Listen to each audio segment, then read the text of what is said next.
Hi guys, मैं हूं महमूद अहमद मंसूरी और आप देख रहे हैं आपका अपना channel pioneer English classes. Dear students, आज हम स्टडी करने वाले हैं क्लास 10th जनरल इंग्लिश के lesson 6 the new player in the team, यानी टीम में एक नया खिलाड़ी। बहुत ही मज़ेदार कहानी है और ये इस बात पर आधारित है कि प्रैक्टिस और हार्ड वर्क यानी अभ्यास करें और कठोर परिश्रम करें तो हम किसी भी लक्ष्य को पा सकते हैं। कहानी में आगे बढ़ने से पहले आपसे एक छोटी सी रिक्वेस्ट है, यदि अभी तक आपने मेरे चैनल को सब्सक्राइब नहीं किया है तो प्लीज़ चैनल को सब्सक्राइब कर लें और सब्सक्रिप्शन बटन के साइड में जो बेल आइकन का निशान है उसको भी दबा दें ताकि आने वाले वीडियो की नोटिफिकेशन आपको सबसे पहले मिल सके। तो स्टार्ट करते हैं।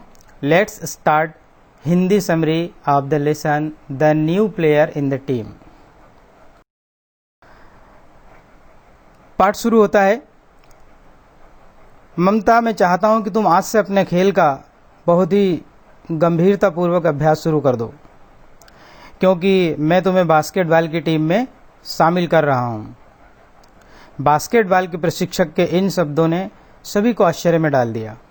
विद्यालय की बास्केटबॉल टीम का वास्तव में चयन चल रहा था और कोच ने ममता को चुना था, जिसे मात्र इस स्कूल में आए हुए 1 माह ही हुआ था। सब लोग बड़े आश्चर्यचकित हुए। ममता को भी अपने कानों पर विश्वास नहीं हुआ। वह जब से इस स्कूल में आई थी तभी से बास्केटबॉल खेलना चाहती थी, लेकिन उसकी कक्षा की कोई भी लड़की जो है उसे बास्केटबॉल सिखाने को तैयार नहीं थी। वास्तव में टीम की कुछ लड़कियां तो उस पर बड़ी हंसती थी, ये जानकर कि इससे पहले वो जिस स्कूल में पढ़ती थी, जिस कस्बे में पढ़ती थी, उनके स्कूल में बास्केटबॉल का कोर्ट यानी बास्केटबॉल का मैदान ही नहीं था। इससे वो उसकी हंसी उड़ाती थी। वास्तव में ममता पास के एक कस्बे में, टाउन में एक छोटे से स्कूल में पढ़ती थी, क्योंकि उसके पेरेंट्स, उसके माता पिता शहर के बड़े स्कूल में भेजने में असमर्थ थे। वो उसका खर्च उठाने में सक्षम नहीं थे। वो इस स्कूल में एक ट्रस्ट के द्वारा उसे छात्रवृत्ति प्रदान की गई थी, उसके कारण वो यहाँ आ पाई थी। वो बड़ी खुश थी इस प्रतिष्ठित कॉन्वेंट स्कूल में आकर, लेकिन घर से जब कोई भी बाहर रहता है तो निश्चित रूप से उसको दोस्तों की आवश्यकता लगती है। उसकी इच्छा होती है कि उसके कोई दोस्त बन जाएं। वो भी घर से दूर एक छात्रावास में रहती थी। वो ये चाहती थी कि उसके कोई दोस्त बने, लेकिन उस स्कूल की अधिकांश लड़कियां बहुत ही धनी परिवार से थी और वो ममता को एक अनचाहे मेहमान की तरह ट्रीट करती थी। वो उसे बहुत ही घटिया या निम्न स्तर का समझती थी। वो बिलो स्टैंडर्ड उसे मानती थी, इसलिए कोई भी लड़की उससे दोस्ती नहीं करना चाहती थी या उन लड़कियों ने ममता से दोस्ती नहीं की। ममता के चयन पर टीम की कप्तान, जिसका नाम सबा था, वो रिएक्शन देती है और कहती है, सर, उसने इससे पहले कभी भी बास्केटबॉल नहीं खेली है, आपने उसको टीम में कैसे शामिल कर लिया? तो जो बास्केटबॉल के कोच रहते हैं वो ममता को डांटते हुए स्वर में कहते हैं, इतनी भी छोटी ना बनो या इतनी ओछी ना बनो सबा, कभी न कभी सभी का पहला ही अवसर होता है, यानी कभी भी कोई नया काम शुरू करता है तो उसका फर्स्ट टाइम ही होता है। क्या तुम नहीं देख सकती हो कि उसके पास कितने अच्छे हैं? यानी जब वो एक जगह से बॉल को दूसरी जगह फेंकती थी, दूसरे खिलाड़ी के पास फेंकती थी, वो बिल्कुल परफेक्ट जिसके पास फेंकना चाहती थी उसी के पास जाते थे। और शारीरिक रूप से जो है वो तुमसे ज़्यादा चुस्त है। जब ऐसा कहकर शारीरिक शिक्षा के फिजिकल एजुकेशन के टीचर ने सभा को डांटा, तभी टीम की उपकप्तान, जिसका नाम रीमा था, वो भी रिएक्शन देती, ओ नो, अरे नहीं, अब हमें इस साल इंटर स्कूल बास्केटबॉल प्रतियोगिता की ट्रॉफी जीतने का सपना छोड़ ही देना चाहिए, उसके बारे में भूल ही जाना चाहिए। गुस्से से बुदबुदाते हुए उसने ये बात कही।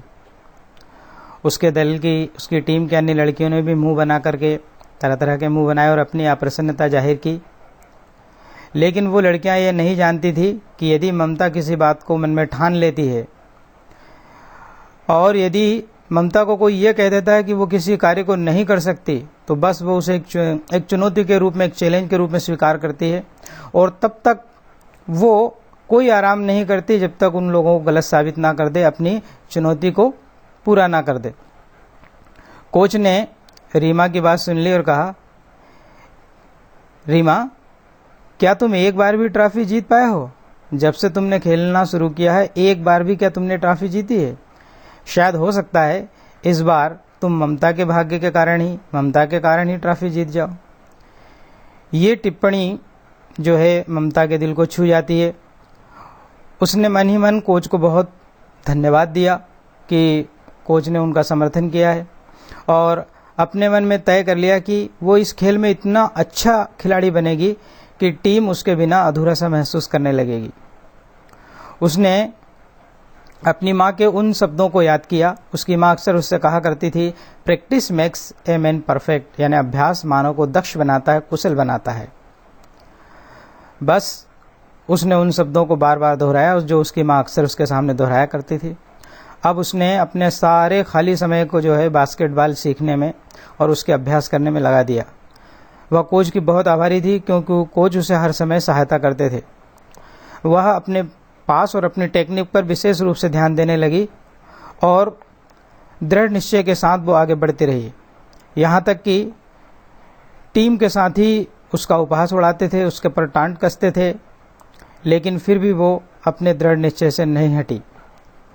जैसे ही एक बार उसने पास गिरा दिया, किसी लड़की ने उसकी तरफ बॉल फेंकी और वो उसके हाथ से गिर जाती है, तो जो रीमा रहती है वो उस पर व्यंग करते हुए कहती है, क्या तुम्हारे पास इतनी नाजुक उंगलियां हैं, मक्खन की उंगलियां हैं कि तुम गेंद को ठीक से पकड़ भी नहीं सकती हो? या जब रीमा ने यह कहा था कि कोर्ट के मैदान में ज़्यादा स्मार्ट बनने की कोशिश मत करो, यहाँ तुम्हें कहीं नहीं ले जाने वाला है, अर्थात तुम इसमें कुछ खास नहीं कर पाओगी बास्केटबॉल में। तुम्हें इस खेल को खेलने के लिए एक लड़का होना पड़ेगा और हमेशा आक्रामक रहो। तुम्हारी जैसे नाजुक लड़कियों के लिए कोर्ट में कोई जगह नहीं है, यानी बास्केटबॉल के खेल में मैदान में कोई जगह नहीं है। लेकिन लड़कियां इस बात को महसूस नहीं कर पाई कि इन टिप्पणियों ने, इन फब्तियों ने, इन टांट ने वास्तव में उसके भीतर के लड़के को, उसके भीतर के योद्धा को जगा दिया था, बाहर ला दिया था। एक माह के स्कूल में एनुअल स्पोर्ट्स मीट यानी वार्षिक खेल उत्सव आयोजित हुआ। ममता उसमें 400 मीटर की दौड़ में हिस्सा लेना चाहती थी। वो एक फास्ट रनर थी, तेज दौड़ने वाली लड़की थी। वो अपने नगर से अक्सर दूर तक पैदल जाया करती थी। उसके पैर की मांसपेशियां बहुत मजबूत थी और उसमें देर तक कार्य करने की क्षमता थी। इससे भी ज़्यादा उसकी एक खास विशेषता ये थी कि वो अपनी उम्र से अधिक लंबी थी। वह विद्यालय के विजेता के विरुद्ध दौड़ने वाली थी। वास्तव में वो जिसके विरुद्ध दौड़ने वाली थी वो पिछले 3 वर्षों से चैंपियन बनती आ रही थी। अधिकांश लड़कियों ने जब ममता के इस विचार को सुना तो उसकी हंसी उड़ाई। बात वास्तव में ये भी थी कि ममता ने इससे पहले कभी दौड़ में हिस्सा नहीं लिया था, मगर उसे अपने आप पर पूरा कॉन्फिडेंस था। वह जानती थी कि वह बहुत अच्छा दौड़ सकती है और वो यदि एक हार्ड प्रैक्टिस यदि करती है तो वो निश्चित रूप से दौड़ जीत सकती है। और वह एक और कारण से भी, एक बहुत ही ठोस कारण से भी जो है इस दौड़ को जीतना चाहती थी। उसने महसूस किया था कि यदि मैं इस विद्यालय के चैंपियन, जो कि रनर का चैंपियन है, उसके विरुद्ध यदि जीत जाती हूँ तो इससे मुझे बास्केटबॉल में बहुत ज़्यादा मदद मिलेगी और साथ ही मेरी इससे इज्जत बढ़ जाएगी और जो है मैं एक अपना अच्छा स्थान बना पाऊंगी विद्यालय में। इसलिए सुबह जब वह अभ्यास करती थी तो ख़ास तौर से अपनी स्पीड पर ध्यान देती थी। और आखिरकार एक दिन रेस का दिन आया। वो एक बहुत ही क्लोज, नेक टू नेक, बहुत ज़बरदस्त कांटे की टक्कर वाली दौड़ थी। जब दोनों दौड़ते हैं, अंत के करीब जो है ममता चैंपियन के लगभग बराबर पहुंच जाती है। उसकी आंखें पूरी तरह से फिनिशिंग लाइन पर, जहां दौड़ समाप्त होने वाली रहती है, उस पर जम जाती है। ठीक उसी तरह से जैसे महाभारत में अर्जुन को सिर्फ मछली की आंख दिखाई दे रही थी और कोई चीज़ नज़र नहीं आ रही थी। ठीक उसी तरह से ममता को भी फिनिशिंग लाइन के अलावा कुछ नहीं दिखाई दे रहा था, अपने लक्ष्य के अलावा और कुछ नहीं दिखाई दे रहा था। वह दौड़ती रही और अंत में वह जीत गई। हालांकि जीत का अंतर बहुत ही कम सेकंड से था, लेकिन कुछ ही सेकंड से था, लेकिन आखिर वो जीत जाती है। ये इतना ज़्यादा अनपेक्षित अनएक्सपेक्टेड था कि जैसे ही उसने फिनिश लाइन पर वो पहुंची, एक पल के लिए सभी दूर भयंकर सन्नाटा छा गया। सब लोगों को ऐसी बिल्कुल भी उम्मीद नहीं थी कि दुबली पतली सी लड़की जो है दौड़ जीत सकती है, चैंपियन बन सकती है। जब ममता को विजेता घोषित किया गया तो पूरे मैदान पर काफ़ी ज़बरदस्त उत्तेजना का माहौल था, चिल्ला चोट थी। पिछले वर्ष की जो विजेता थी, जो 3 साल से लगातार चैंपियन बनती आ रही थी, वास्तव में उसने प्रदर्शित किया कि वह एक सच्ची खिलाड़ी, एक रियल प्लेयर है। कैसे? उसने ममता को अपने गले लगाया और ढेर सारी बधाइयाँ दी।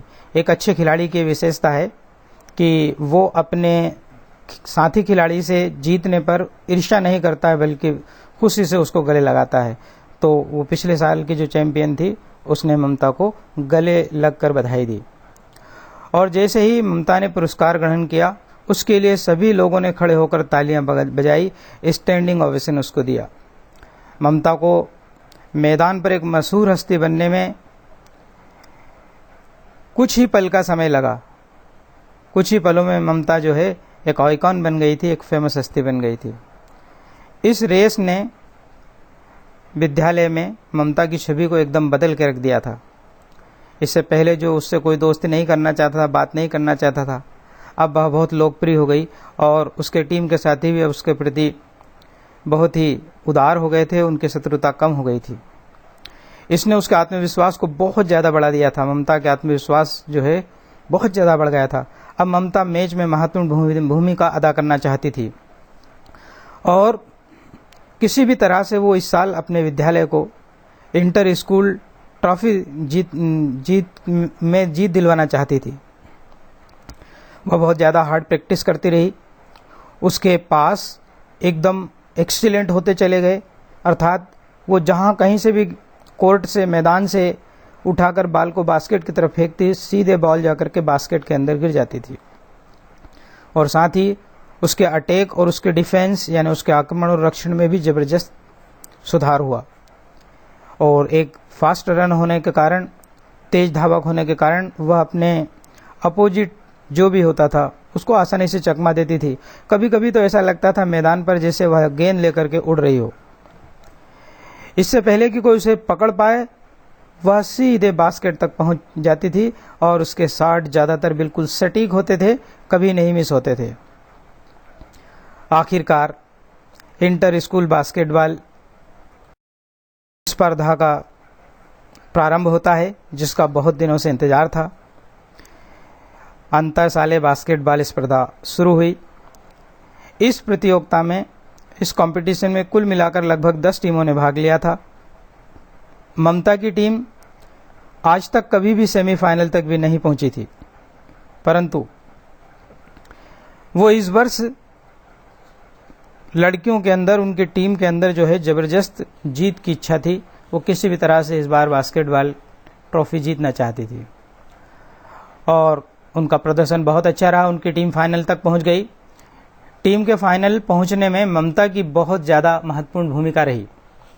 उसके शॉट कभी नहीं चूके और चूंकि वो 5 फीट 6 इंच लंबी थी, वो जिसे चाहती उसे गेंद पास कर सकती थी और आसानी से कोई दूसरा अपोजिट वाला कोई बॉल फेंकता था तो वो उसको आसानी से पकड़ लिया करती थी।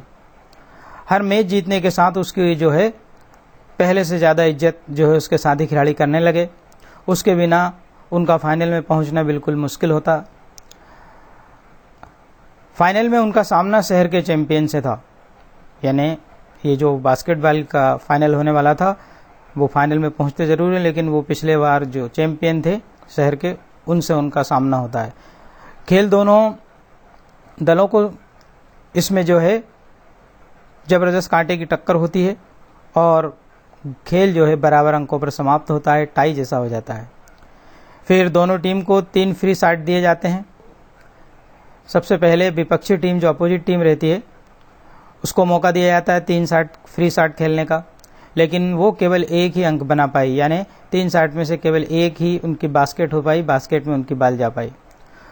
उसकी टीम के लिए गेंद डालने के लिए, गेंद फेंकने के लिए ममता को चुना गया। उसे जीतने के लिए कम से कम 2 बार बास्केट में गेंद डालना था। सभी की आंखें ममता पर जम गई थी। ममता थोड़ी घबराई और थोड़ा भय भी था, क्योंकि उसके ऊपर कंधों के ऊपर एक बहुत बड़ी जिम्मेदारी आ गई थी। लेकिन उसी समय उसे रीमा के वे शब्द याद आए। जब उसे पहली बार टीम में चुना गया था तो रीमा ने कहा था, जो टीम के उप कैप्टन थी, उसने कहा था कि अब हम इस वर्ष इंटर स्कूल बास्केटबॉल को जीतना भूल सकते हैं। बस ये शब्द याद आते ही उसके अंदर की आग जो है भड़क जाती है। उसने अपना शॉट बनाया, वह एक सटीक बास्केट थी, बिल्कुल शॉट बनाया और सीधे जाकर के बास्केट में गिरती है। दर्शकों की ओर से जोरदार तालियां बजाई जाती है। दोनों टीमें फिर से बराबर पर पहुंच जाती है, लेकिन ममता की टीम के पास अभी 2 शॉट बाकी थे। लेकिन क्या ये फिर से कर पाएगी, एक बड़ा प्रश्न था। उसके शॉट की अपेक्षा मैदान के हर एक व्यक्ति ये उम्मीद कर रहे थे कि ये शॉट लगाए, और इसी उम्मीद में पूरे मैदान पर एक सन्नाटा छा गया। यह ऐसा लग रहा था जैसे मानो सब लोग सांस रोक करके बैठे हुए हों, किसी में हिम्मत नहीं थी कि वो सांस ले। ममता ने अपने पैरों को हल्के से मोड़ा, गेंद को उसकी सही स्थिति तक उठाया और अंततः अपना शॉट लिया। जैसे ही गेंद ऊपर होकर बास्केट में से होती हुई जमीन पर गिरकर उछली, उसकी आंखों से भी आंसू झलकने लगे, यानी उसका दूसरा शॉट भी बिल्कुल सटीक गया और बास्केट में जाकर के गिरा। उनकी टीम ने एक इतिहास रच डाला था। वे लंबे समय से इस प्रतियोगिता में भाग ले रही थी, लेकिन अभी तक वो कभी भी सेमीफाइनल तक नहीं पहुंच पाई थी। लेकिन इस बार वो फाइनल में पहुंची और उन्होंने इस गेम को जीत भी लिया। ममता की टीम के साथी उसके चारों ओर दौड़ते हुए उसे गले लगा लिया। हर कोई खुशी से चिल्ला रहा था और डांस कर रहा था। उन सब में ममता ने सबा जो कि कैप्टन है, उसको ये कहते सुना, मैं अब कभी लोगों के बारे में पहले से कोई निश्चय नहीं करूंगी, पहले से प्री जज नहीं करूंगी। मैं आशा करती हूं ममता, क्या तुम मुझे माफ कर दोगी। रीमा ने भी उसके स्वर में स्वर मिलाया और ममता से माफी मांगी। ममता ने उनके हाथों को थाम लिया और उसने कहा, आखिरकार अब मैं महसूस कर रही हूं कि मैं इस जगह यानी इसी स्कूल की हूं। अर्थात सभी ने उसको अच्छी तरह से अपना लिया था। उसी समय उनके कोच वहां आते हैं और उसको बधाई देते हुए कहते हैं, ममता, तुमने हमारे सर को नीचा होने से बचा लिया। तुमने हमारे सर को नीचा नहीं होने दिया, तुमने हमारे सर को फख्र से ऊंचा कर दिया। इसके लिए तुम्हें बहुत बहुत धन्यवाद। लेकिन ममता ने अपने खुशी के आंसू पोंछते हुए कहा, नहीं सर, धन्यवाद तो आपको मैं देना चाहती हूँ, या मुझे देना चाहिए। जिस दिन आपने मुझे चुना था, उस दिन मुझ पर आपने जो विश्वास नहीं दिखाया होता उस समय, तो मैं कभी भी ये खेल नहीं खेल सकती थी। इस तरह से वास्तव में टीम की एक वो अपरिहार्य सदस्य बन जाती है, एक ऐसी सदस्य बन जाती है उसके बगैर टीम अधूरी रहती है। ये सब प्यारे बच्चों केवल अपने दृढ़ निश्चय और कड़ी मेहनत के कारण, फर्म डिटर्मिनेशन और हार्ड वर्क के कारण हो पाया। इसलिए हम जीवन में यदि दृढ़ निश्चय कर लें और कड़ी मेहनत करें तो कुछ भी हासिल कर सकते हैं। और इसी के साथ हमारी स्टोरी समाप्त होती है। Thanks for watching. उम्मीद है आपको ये कहानी पसंद आई होगी। यदि आपको कहानी पसंद आए तो प्लीज़ मेरे इस वीडियो को लाइक करें, शेयर करें और सब्सक्राइब करें, और इसी प्रकार के वीडियो को देखते रहें।